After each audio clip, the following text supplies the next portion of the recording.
I was sitting down and thinking about what has the Ukraine war taught us? And I came to a realization that the Ukraine war really solidified and verified essential tactics and equipment, all off of basic observation of just witnessing and looking at the Ukraine war.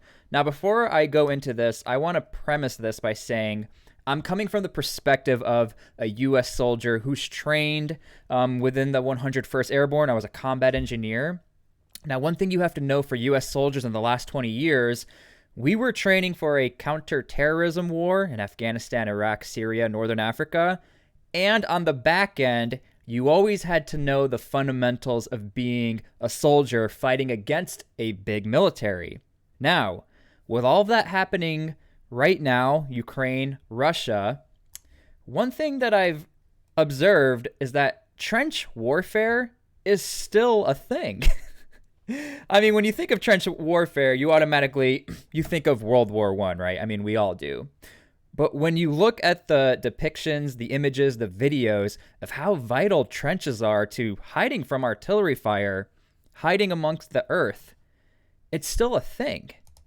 Now, the good thing for the U.S. soldier is that this art of clearing a trench, taking out a trench, this was never a forgotten thing, especially at the core fundamentals of the basic infantryman. In fact, I'm almost positive that infantrymen still learn how to do this in their basic training. So, good thing for the U.S. soldiers, this is still a thing.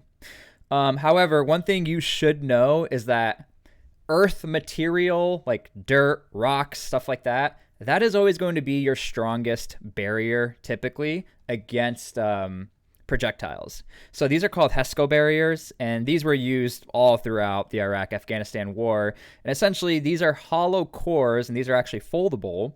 And then you would dump in your material, as you can see right here with my cursor, and that would protect U.S. troops on their FOBs, on their COPs, stuff like that. However, specifically trench warfare, I think it's very interesting to note that this is still something militaries need to know about and need to train on.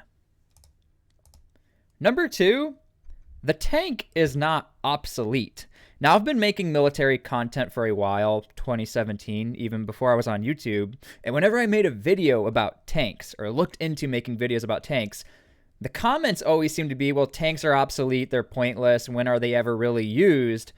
But I think the Russians and Ukrainians have really proved that tanks are not so obsolete.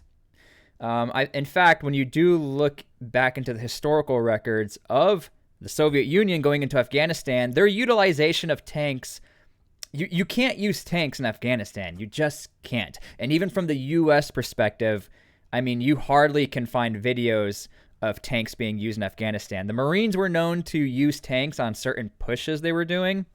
Other than that, the tank, Soviets weren't, they just didn't do a good job in Afghanistan, but using them in Ukraine today, it proves that I would say that the tank is not obsolete. It's a very vital piece of equipment, especially in mechanized open warfare. I mean, in fact, we've been using the tank in the U.S. military, questionable. 2003 Iraq War, massive. We needed Abrams tanks to get to the heart of Baghdad, okay? Besides that, we didn't really use them too much. Then that's why the questions arose of, hey, are tanks obsolete? Do we need to still train people on tanks? One thing to note, which is pretty interesting, the Marines, they got rid of their tankers. Some people suggest, well, this is because they are going to turn into a island hopping force, considering what's going on in the Pacific right now. But nonetheless, even when you look at pictures of World War II, they were still getting tanks onto the beaches against the Japanese.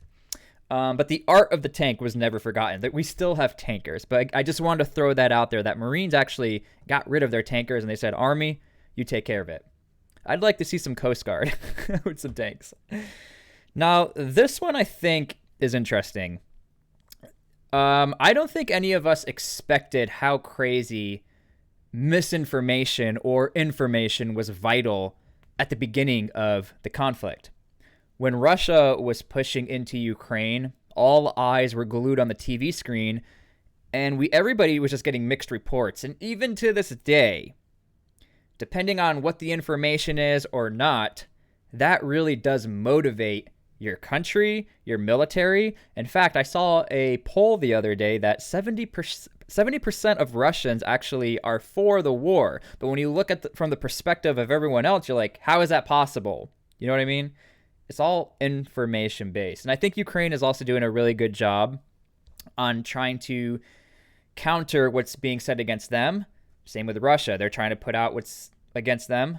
And so I think this verified as well that if militaries are going to go to war, Ukraine and Russia verified that misinformation, disinformation, it's a whole new spectrum of cyber warfare. This is not I'm hacking your computers, I'm into your weapon systems now. No, this is like Fox News saying this, that influenced this, and now it's being reported all over Ukrainian broadcast. And I think it's a very interesting aspect. It's a very interesting thing to think about. But yeah, trench warfare? Who would have ever thought? 2023. You better know how to dig a trench. I'm glad I never had to do that. Let me know what you guys think.